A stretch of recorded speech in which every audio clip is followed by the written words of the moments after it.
Hello my modeling friends, I'm Lucas and you are watching coldemonspl How to Paint series.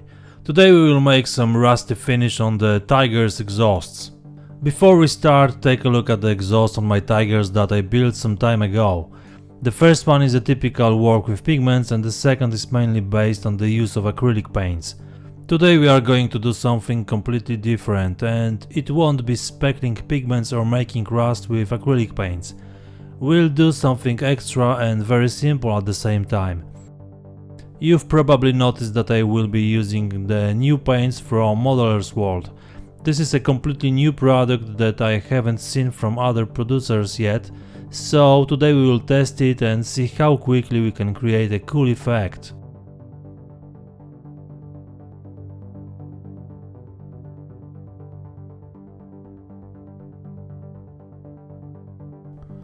In the beginning, both elements need to be covered with dark grey paint.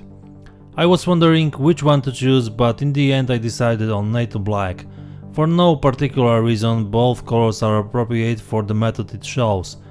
There is no need to feel too much about this stage, but the whole thing must be covered thoroughly. Note that both elements are attached to toothpicks, which makes it easy to manipulate them and reach all surfaces. The engines are running and exhausts are open because from the beginning of this project I planned the model to be in action. It's worth determining it in advance because later gluing the flaps to the finished element will surely leave some traces regardless of whether we use pigments or paints. Of course, you can also paint these parts with a brush, but then use some other paint, for example 3G from AK.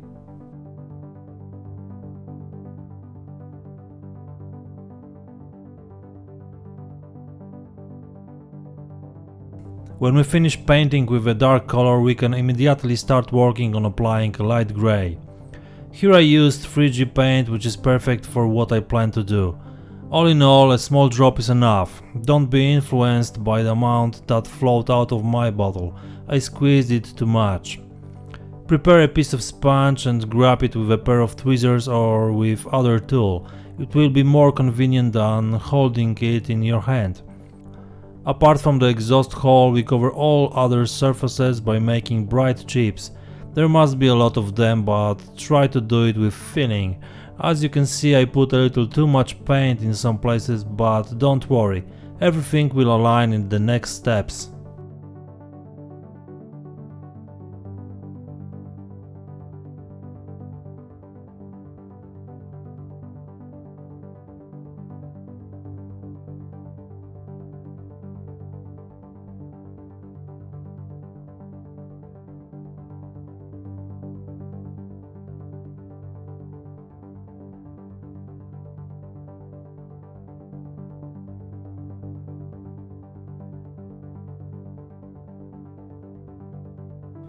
Now we are going to make some remnants of the original camo paint. The amount you put on it depends on you only. In my opinion, there shouldn't be too much of it, but on the other hand it's worth to have enough of it to show that some of its remains are on the pipes. Generally the amount of paint we have to apply isn't large, so I didn't even put it on a separate vessel and took it straight from the cup. For different effects and sizes it's worth using both a brush and a sponge. We paint it like ordinary chips, and this stage is more time consuming and we will spend more on it than on painting the spatters with a sponge.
And now it's time for the proper rust. These paints are mainly adapted to work with an airbrush because the surface tension will make it difficult to apply with a brush. It doesn't need to be diluted. We take the right amount and put it into the airbrush container with a pipette. Then we paint a selected part gently. Better to make a few thin layers than one too thick. Only after drying you will see the intensity of the color and its range, so it's worth using a hair dryer after each layer to speed up the drying process and to check how the whole thing looks like. A bit of speckling won't hurt either. Of course, the same paint we sprayed with the airbrush a moment ago.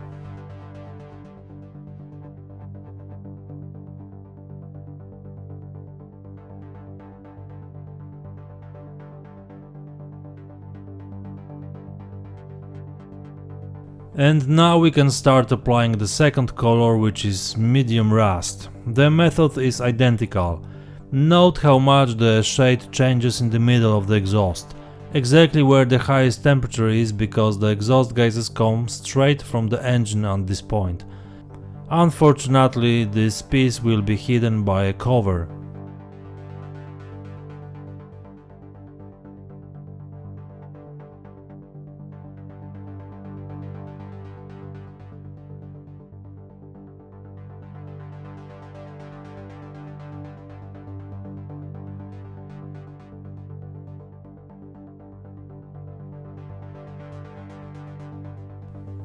The third and brightest color of rust is light rust.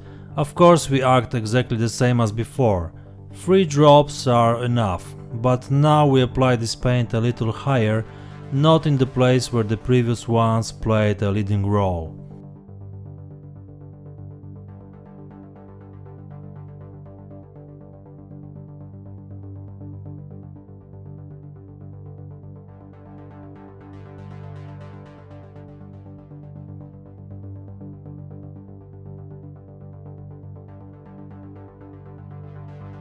Additionally, we make wash on upper surface, in the recesses and around the bolts.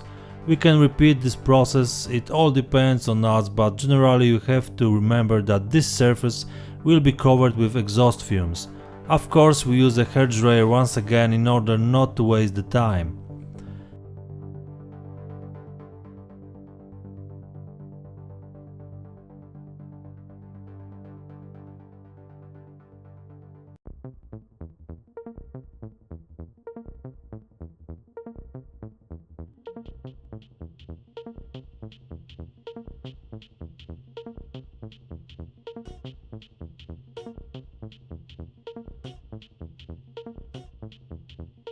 A bit of black-brown wash to emphasize the shapes, and we are already one step away from completing the whole process.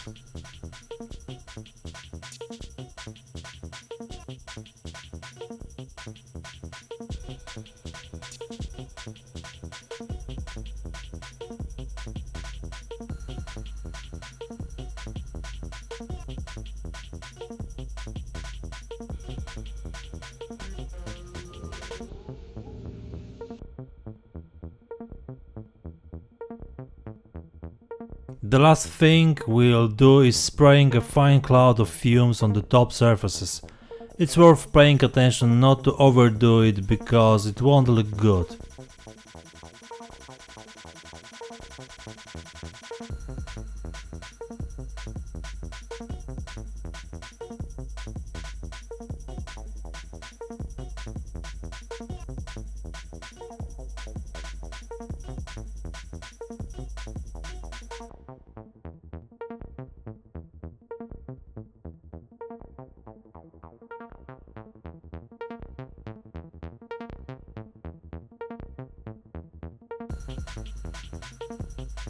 Before we stick these elements to the model, we have to quick check if we have done a good job.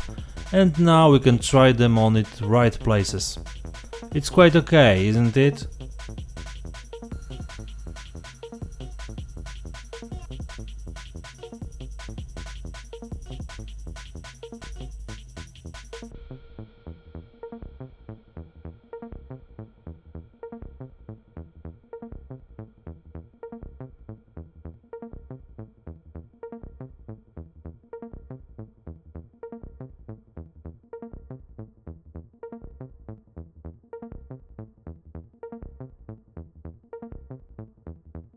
Okay, we put the armored covers on and just a little more exhaust fumes on the hull and it's ready.